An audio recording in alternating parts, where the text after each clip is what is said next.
security is inherent in open networks. I mean, auditability is extremely high. So every code that goes into Bitcoin core protocol is audited and reviewed by the peers.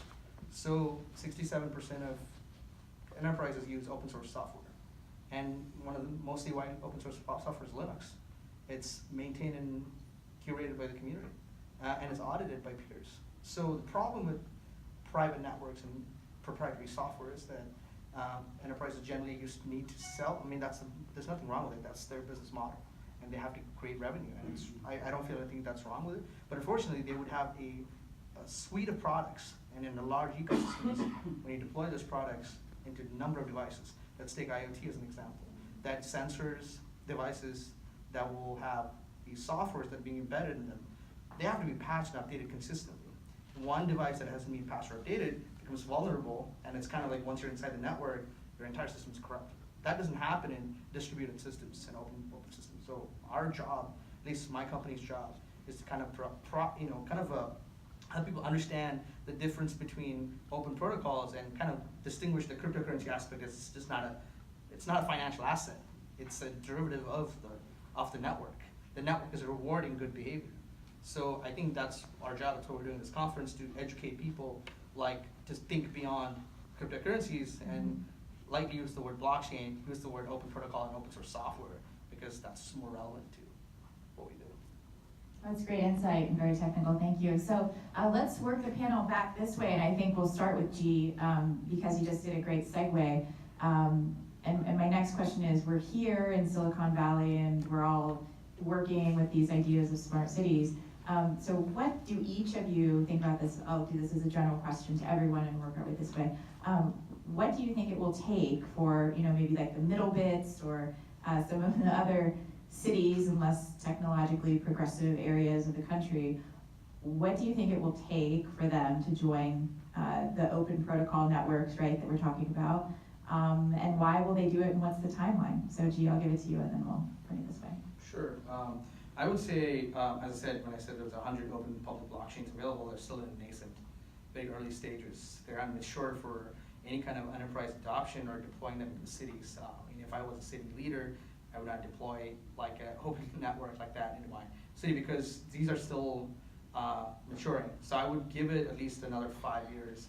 And it's great that enterprises like IBM is experimenting with Ethereum, which is wonderful because they've taken a big leap of adopting the technology and trying out. That's kind of a good faith move, right? So to give the open networks a chance, because enterprise adoption is huge, it's important. And I think that this is more of a partnership. That's one of the reasons our conference, we have a big segment of enterprise meets blockchain. It's all about this open conversation about adoption, because we do feel like enterprises have the use cases, they've validated them, they know what the bottom line is, they know where optimization can happen, and we're going to be a connected world. In the next, we already are. Almost half the population of the world has smart devices, phones, and there are going to be many other smart devices connecting to the network. The question is that how do we secure them, and how do we operate, and how do we kind of protect people's identity and information, and how do we remove some of the control from private entities, because it's going to be impossible for them to manage billions of devices and securing them and patching them. So I think it's the accountability part. It's a good relationship between enterprises and private individuals taking more accountability. So I would say 5 to 10 years would be an ideal time to see these open networks really being deployed in a city setup, or even in a small township, or even country. And just a follow-up question, do you think there's any kind of reward system? Because you kind of play in that space, right? Is there a way to reward players who jump on board? Oh yeah, I can give you a good use case. If you ever heard, if you know what an economic zone is, like countries create economic zones, you can tokenize an economic zone in the sense that every country that docks its ship, does trade, can use a particular token. You can tokenize the entire thing on a network and create on an open network, so it creates value. So tokenization is what we're talking about. So you can build a blockchain that is open and has a tokenizable asset, and that asset is kind of it's a transactional, like what blockchain is to distribute a ledger, right? It basically is an open ledger that has immutable transactions. Basically, that could be a latitude and longitude of a ship, of a container. It cannot be erased or so that immutability and the asset that happens as a transactional value is definitely, it's the amazing part about that's the cryptocurrency you're talking about. The cryptocurrency is a reward that you did something on the network that got validated by a few people in the network. You can call them miners, validators, whatever you should call them. And that is what those people do. They maintain the integrity of the network and the transaction. So I feel like that's, I don't know if that answers your question. Absolutely, yeah. Shiva, go ahead. So sure, I will probably share my experience with the city, when I work with the city on the smart city projects. There are three components, where we have to look into it. One is the technology itself, whether this, blockchain software or security software, whether it can adhere to the small devices, what we have talked a little bit on that. And the second one is on the policy, right? You have to make in the policies, right? City has to go through certain policies, it has to go through voting process. And the third one is, of course, the business, where they should have a grant to really, get all these things happen there. So I can talk about the first one. Second one is policies, again, depend upon the city team, and the grant is again depending upon the government funding what we have. And the first one, technology, remember I'm talking about in terms of the IoT devices. I know this blockchain can go into all areas, but I'm talking specific to the IoT devices where it has got a tiny footprint of memory and the CPU. It's really, really very less. I'm a bit of technical. So I'm still skeptical, or I'm not sure how really you can take this blockchain security software and really implement on these small devices, because we need to come out with some innovative way to really enhance or operate this one. Or you can still operate in a mesh level, what we call it a mesh, and then you connect multiple sensors. So I'm just yet to see on the technology front, and there are some companies already, modifying it. Another thing is we also have to talk with the vendors, right? One example I can give is that if you get a camera component from offshore, who's manufacturing in offshore, and then there is a password set in there, right? Still we have to use that factory set password, So now we need to go back and tell them that you have to change that factory set password. I need to put my software, I need to put my block in the blockchain and get operational. So those are the things, I think limitations are there. I agree, my earlier panelists call it 5 to 10 years, definitely, we need time to get these technologies into that. That's great. Devesh. Okay, so conceptually, if you look at what blockchain enables, it basically enables a network of businesses or entities that are interacting in some manner to interact more efficiently and to share data that is common to one another easier. So that's a very high level and vague term, but let me give you a few concrete examples, right? So there are a few places where the adoption of blockchain technology is already happening at the city level. So for example, the city of Toronto is a hotbed of work in this area. And I'm aware of one particular pilot that was enabled by IBM, where there is this utility which is purchasing power from solar panels that are on the rooftops of homeowners, right? And rewarding or repaying the homeowners with a token. And then that token can be used, can be spent or redeemed at a variety of retail outlets. So that's something that's already happening in Canada. Another area where this should be possible in the next couple of years, I would say, maybe it might take 3 to 4 years, but it's in the area of electronic micropayments, or what's known as micro wallets. So again, think of, I'll come back to the automobile use case. As autonomous and automated cars become more prevalent, many of them are fully electric cars, right? So they need to be charged, and cities will have infrastructure and charging stations for charging the cars.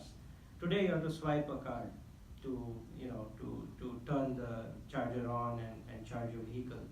Instead, wouldn't it be nice if your car had a wallet backed on the blockchain, and as it drove up, it negotiated with the charging station, and made the payment, and you plug in the car, and that's it, you're off. This was demonstrated by IBM at CES this year, with a company called, with a service called Easy Wallet, Car e-wallet.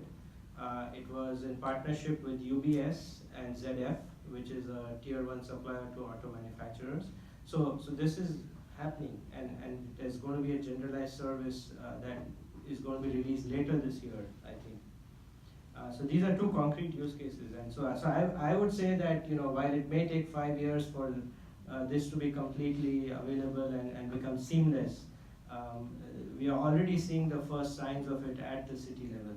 And in a more general term, David spoke about identity. I think identity is the place where it will pervade all your city services, right? As we go from a paper or physical identity such as a passport to a digital identity, that's the area where you will see the most impact of blockchain technology. That's great, thank you, David. You mentioned 3 cases, you only see 2. Well, the digital identity, I would say, is the third line. So think, and again, this is a little bit futuristic, but I'll say it anyway. So let's say you have a car sharing service. You have an autonomous car that's providing a car sharing service, and you book a ride using a smartphone app. The car drives up. How does it know that you are the person who ordered the ride? So think of it that there may be some sensors on the car that are going to recognize you. That's a simple word, but it has many different implications, and that's where blockchain comes in. And then it opens the door, you get in, and then when you get out, it again records that on the blockchain. And that's a fairly futuristic scenario, but happening if you think. If you look at Uber, this is the beginnings of what I described.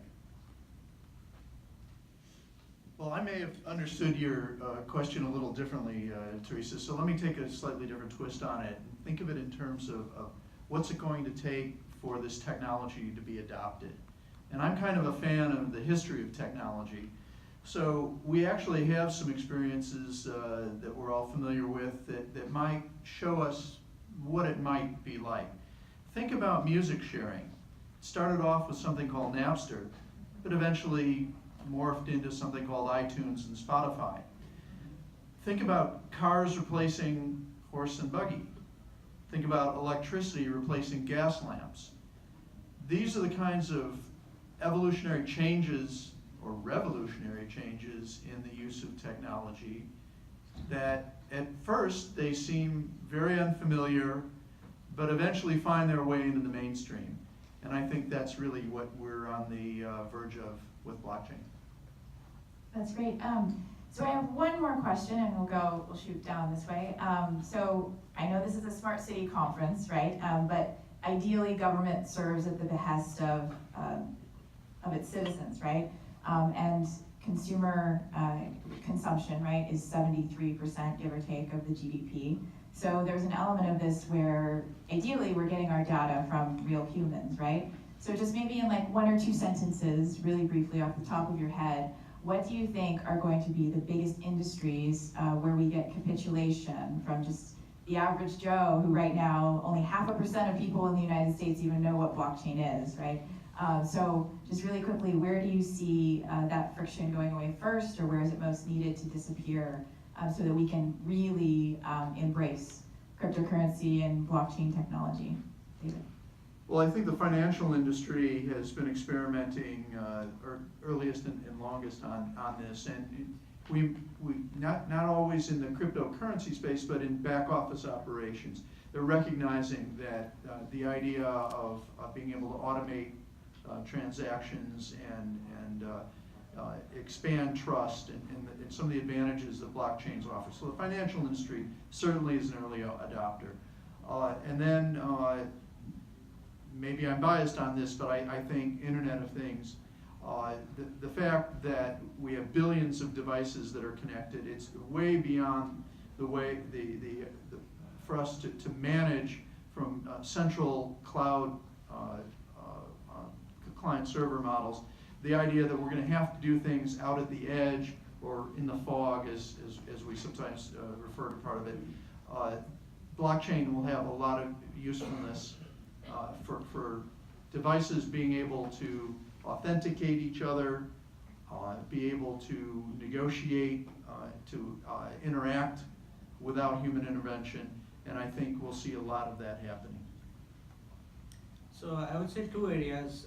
One would be anything involving supply chain and trade, which is the movement of goods and assets and services across networks. I think that's where blockchain is going to be adopted, and this is a use which may not be very apparent to the to the layman. So that may not quite answer your question, but I would say the area of identity. Right, with all that's happened at Facebook, wouldn't it be nice if I had a digital identity and I owned it, and anytime anyone accessed it, I got a notification or I was asked for permission? This actually seems a bit controversial and far-fetched, but I think that blockchain would really help over there. Blockchain can make that happen, and that might be a very good use of blockchain. There's nothing like a good scandal to move things forward. Shiva. Yeah, I think looking into the past history, more it will happen on the smart city and talk about it. Right? If you take about the planning, or if you take about the smart grid, or you take about the utilities in that sections, I think it will come, but again, it's over a period of time. It's not going to happen, immediately. It's over a period of time. To get to the consumers, we have to go through all these phases. And David touched upon the financial, yes, for sure, financial is happening there. Bitcoin is a perfect example. And apart from that, on the IoT devices, I'm still, like I earlier said, on the technology side, I need to go back and study the evaluator things. So I want to kind of address the education aspect of your question. Just want to have a quick question to the audience. How many of you guys have bought crypto? Like anyone? I kind of have an answer. No, good, pretty good. Okay, so it's probably about like 5 to 7% of the population. So actually, you should at least purchase one cryptocurrency, at least something, whatever you pick. I'm not a big proponent of Bitcoin. What you're going to learn is that you're going to learn about what a wallet is. With wallets, you'll learn about accountability. As you lose the amount of code, your money's screwed. So there's this tangibility aspect of it. So the reason cryptocurrencies are so popular, I'm not a big trader or investor, is that it is the first tie of technology to money and accountability and ownership all together. If you don't have the experience, you really don't know what it is, because it's tied to the fear of losing.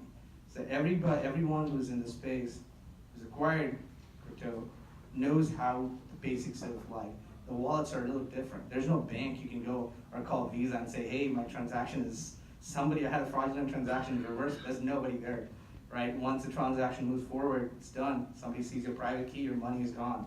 So it's kind of like bringing accountability to yourself. The more you throw your accountability to a third party, the lesser you lose your freedom, your privacy, because you've given away your rights to be managed by somebody else. So education starts with, a bit of learning and how to use this technology. That comes with, I would say, the best use case would be I've been a product manager. I've been in digital payments for 5 years in a previous life. So I know what, even with the smartphones, a lot of people can't make a simple parking meter payment. You can go to a parking meter, wave your phone, and just pay for your parking. I gotta have my credit card, I gotta, call 3 people, and my credit card doesn't work. It's just, we're talking about smart cities. Really, our phones and our public utilities are not smart enough to do basic transactions. So I think it starts with the education to use, blockchain is going to get, cryptocurrencies are a good way, are a good use case, because you buy anything, you buy Bitcoin or Ether or whatever, is that you're going to go through the process of understanding what these are, the tangibility part. So I think education is very important. And then with it comes you'll start interest what these things do. Who prints this, right? It's kind of a natural question. It's I have this thing, who gives it away, So I think those are you go into the rabbit hole, and that's how actually we educate people, ask them hey, just buy something and see what this thing does. So I think it starts with education, learning to understand this technology a bit better. And as I said, to the other question, which is what businesses and what industries will be disrupted, even if we're talking about all the verticals, whether it's insurance, real estate, or finance, I would say, you probably are using 2 to 3 protocols right now, which would be a browser, which uses HTTP, hopefully not, HTTPS, using secure protocols, FTP or SFTP or SMTP, which is your email. So you probably use 2 or 3. It's nothing but an open standard maintained by a body of people, right? So cryptocurrency is the same thing, open standard maintained by a body of people, but the people who are maintaining the network and is being rewarded this crypto. It's the network giving out. It's no private entity or public entity. So the businesses that will be formed are people or communities operating these networks in the future, and it's like a stock market. So the way, for example, Bitcoin price, if you have noticed that, I keep saying, I try not to use that word, it's overused. So, but if you see why a Bitcoin price fluctuates, one is market manipulation, for sure. Second is that there's just really, it's a community fighting over some fundamentals of like, well, I want to increase my block size because, I want more transactions. And one is like, we can't increase the block size because the network can't really handle it, right? So these very, very fierce, I mean, if you think about it, when 2 people or 2 types of communities, when in a community there's the civil war, that's fighting over the network optimization. They're fighting over how fast this network can be, right? People then putting money on top of it. So it's way more secure. It's way more better than anything else out because there's nobody. Because if this was operated by a body, it's just hierarchical. Somebody waves the wand, gives you the framework, pushes the levers, and say you got to do this, right? There's no friction. If you wanna light a fire, you gotta have some kind of friction, right? You need to have 2 things that need to happen. So I think that is the inherent nature. These communities will form these new blockchains, open networks will be operated, and they will have their own flavor. It could be a supply chain network or a economic zone network maintained by community people, and the value of the token is basically the integrity of the network. If the integrity degrades, the cryptocurrency value tanks. If the community degrades, the value of the network tanks. So it's this new era of if internet is going to go through like a new dawn, and it's going to revolutionize itself. All right, it's a parallel internet that's being formed, and it's fully operated by people, experts who write the code, and community leaders who manage and audit the code and maintain these networks, and people are willing to transact on it, and that's what you see right now, which is why the entire cryptocurrency market has ballooned into about $500 billion in like 3 years. So. Okay, great. Well, I think. One last thing is when we're talking about all these other things that we think for smart cities it's going to really come into play. The one we failed to mention was property records.